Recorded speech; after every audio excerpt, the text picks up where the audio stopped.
Business briefing in Sandton. Today's topic is transformation of the South African economy. They're going to look at the obstacles to that as well. Peter, it's over to you.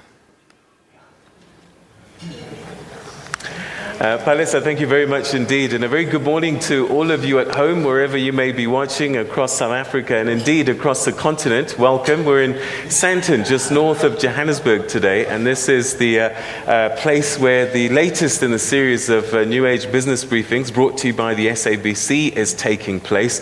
And today we're having a conversation about transforming South Africa's economy. 22 years down the line, are we where we're supposed to have been on our trajectory?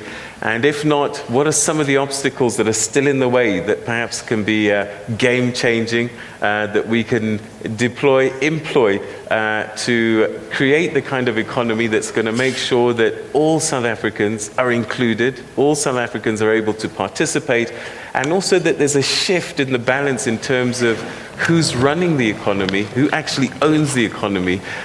You'll get varying statistics about the ownership of, for example, of the JSE, and how much of it is in white hands, and how much white people own the economy, and how far black businesses in terms of meaningful participation in the economy.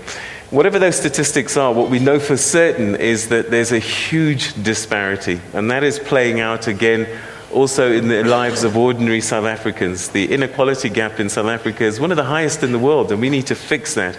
And the only way we can do that is to make sure that that economy is designed in a way that makes sure that nobody gets left behind, everybody gets included, everybody gets a decent job, everybody gets a quality life. To help us unpack some of these issues, we have a number of people I'm going to introduce now, but we'd like you to be part of this conversation as well. At Morning Live SABC is our Twitter handle, and hashtag TNA BizBrief. We'll pick up your questions, perhaps even your comments that you might have about this issue of transforming the South African economy. What do we need to do? What are we doing right? And what are some of the obstacles that perhaps even the policymakers or the private sector itself can be doing to change issues? And I'd like to start by welcoming the CEO of Oakbay Investments, Nazeem Howa. Thank you very much and welcome. Thanks, Peter. It's great to be here. Next to you, we have the Managing Director of the Black Management Forum, Vusi Mavusa. Thank you very much for joining us and welcome to you. Thank you, Peter. Good morning. Next to you, the CEO of the Black Business Council, Mohale Ralebitso. Thank you very much for joining us. Welcome to you. And somebody who's very familiar to us, Dr. Ben Ngubane, the Chairman of Eskom. Thank you very much indeed for joining us, sir. Pleasure. And unfortunately today, Toyko wasn't able to join us on stage at the venue because he's nursing an eye infection, but nevertheless agreed to be part of this conversation. And so I've got a live link to him. And let's say good morning to Toyko Sexwale, businessman, ex-Minister of Human Settlements, and also the former Premier of Gauteng. So very good morning to you, Mr. Sexwale. Peter, good morning, and good morning to fellow panelists and everybody's out there. All right. Now that I've got you on the line, let me start with you maybe. And let's talk about this big question about the South African economy. 22 years down the line, many people will say that it is not sufficiently transformed. Maybe just give us your opening thoughts as to why that might be and what have been some of the obstacles that have been in the way that we need to overcome, particularly as someone who sits with two hats, one as a businessman and another as a former policymaker.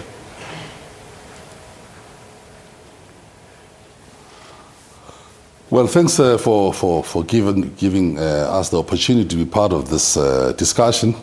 I think it comes at the appropriate moment because only yesterday the national government had this conversation with Labour, and they've agreed that there should be a summit held going forward. They are dealing with the same issues, how to take the country, how to take South Africa forward. We have been here before because when we started in 1994, this project of the new democratic breakthrough, the question was, what are the challenges? I think we have come very far insofar as identifying the challenges, and there are three. It is addressing the question of the huge inequities in this country. And secondly, a high level of unemployment. And thirdly, poverty. Those are the triple challenges. I think that's how we've summarized them today. One should say that we have also traveled the journey of the evolution of policy making from RDP, GEAR, Fast Track, today the National Development Plan. Now, I think the time for talking is over. And today's conversation will be helpful if we identify solutions instead of coming with the theories of South Africa has got, we are very rich insofar as that is concerned. It's good, that has happened. But the question is, now what's to be done? What are the issues? Are we where we are supposed to have been since 1994? My answer is no. It's a big no. Here are the reasons. Firstly, our target for economic growth rate in 1984, we had said, should be 6% by the year 2000. I repeat, we should have been growing this economy by 6%, at the rate of 6% annually by the year 2000. That has never happened. So what are the indicators today? We are at minus 1.2. So let me put it very clear. We are at zero economic growth. So much so that international rating agencies, Fitch, Standard & Poor, Moody's, South Africa has been mentioned side by side with the concept of junk state. We should not have found ourselves in this situation. So we've never reached the growth rates that we're supposed to have had in this country. Before we talk about transformation, before we talk about sharing, we have not reached those targets. Now, there's been plenty of formulations of policies, and the question is not sticking to what we have decided. And I hope this time around, now that we have a national development plan, we are going to stick to that. Because to chop and change along the way causes us the kind of problems that we are seeing spilling out into the social world, political unrest, and so on. But we should not be despondent. We come from far as South Africans. The question is, what's to be done? And I'm prepared to enter the debate at this point as to what it is that needs to be done and how to take the situation forward. Okay, Mr. Mohale, thank you very much indeed for your opening thoughts. Let's hear from our panelists here. As a CEO of Black Business, how do you see this transformation issues? You've certainly had your fair share of challenges, and some more public than others. What's the journey that you've been on, and what have you seen? What do we need to be doing different in your view, Nazeem? Thanks, Peter. I think one has to go back a little bit. And, perhaps the thing that strikes me most about it is until you actually start working on the transformation project in a practical way, you won't understand the challenges. And really what I mean by that is, in my previous life, I worked at independent newspapers as chief operating officer. And if anybody told me of the hardships we certainly have gone through then, I would have said to them, please, man, let me give you a free pass to Eskom. You're talking absolute rubbish. Today, we're living that challenge. And I think, we understand today that the enemies are many and broad. The obstacles are very, very great. And perhaps the challenge, I think, for us, I was saying to some of the panelists early on, is when somebody writes the book about economic transformation, we will forget about the enemies and we'll think a lot about those who should have spoken up and assisted in this battle. But perhaps the big worry for me is I think anything you try and do, you're going to be blocked, you're going to be muzzled through very practical kinds of steps, simply because we have a very settled economy with parties who have got along very well and really managed markets going forward. I come from a newspaper industry, let me say to you, in 2010 when we launched New Age, it was a very settled market. Any new entrant we had this day was dealt with quite effectively. Fortunately, I think as Oakbay group of companies, we're very stubborn people. We'll make this thing work. We'll disrupt the market no matter what happens. And I think, the latest kind of round of dirt thrown at us is really our entry into the coal mining sector, which took it from a zero industry into an industry everybody has very great interest in all of a sudden.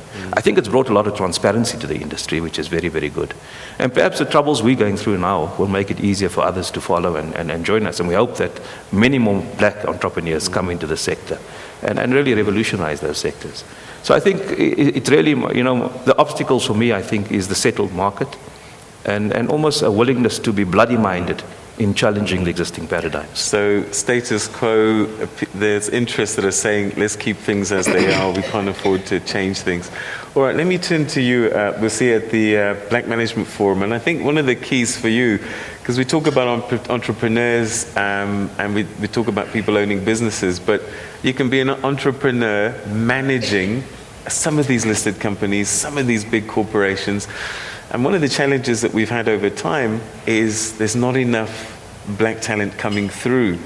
Why is that? And has 22 years been enough to change that landscape? What are some of the challenges? Because that would go a long way to transforming this economy if we had the right people participating. So, thanks, Peter. So, the fact that there's not enough black talent to can ascend in top management within corporate South Africa is a total myth, and that has been proven. You're sitting with the 16th Commission of Employment Equity report that says that there is more professionally qualified black people than any other race grouping. So there is absolutely no reason why you're sitting with a situation where there's only 14.3% of black executives in top management within corporate South Africa.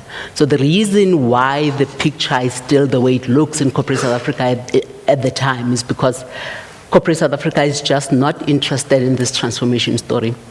They are not interested in ensuring that there is a critical mass of black people that ascend in top management positions. They are not interested in advancing, promoting, and skilling black people. You're sitting with the same report that says that there is more white people that are recruited, that are promoted, that are developed. Now, if you submit that the growth of the South African economy is going to happen through the bulging of the middle class, which in our case is going to have to be the black middle class, because you're sitting with a population of 80% black people, then surely you would want to put and direct your efforts towards skilling and developing, the majority of the citizens of this country. But we're not seeing that with corporate South Africa. So the issue of skills is really a myth, and it's a pity, because we know that economies that thrive do so because you have a bulging middle class, as it were. And corporate South Africa is just not coming to the party in as far as that is concerned. It is actually unacceptable that 22 years later, we're still sitting and discussing these same issues. We should have moved very far as a country. And so a lot, I think, in as far as political willpower and strengthening policies is concerned, is going to have to be done to change the status quo as it was. All right, we'll explore this a little bit more, and also perhaps our own contribution to that equation. Because I remember when I was younger, I was getting phone calls every other day, and there was this phenomenon called job hopping that happened quite a lot. And also, this BEE track has also attracted a lot of our talent. They've said, well, why should I work for someone? Let me go and join this train. And so some of these execs don't actually stay long enough to be promoted. But we'll explore that a little bit after the break. Black industrialists, where are they? And the role of state-owned enterprises in this equation. They have tons of cash and money and opportunities. Are they giving them to the right people? Stay with us.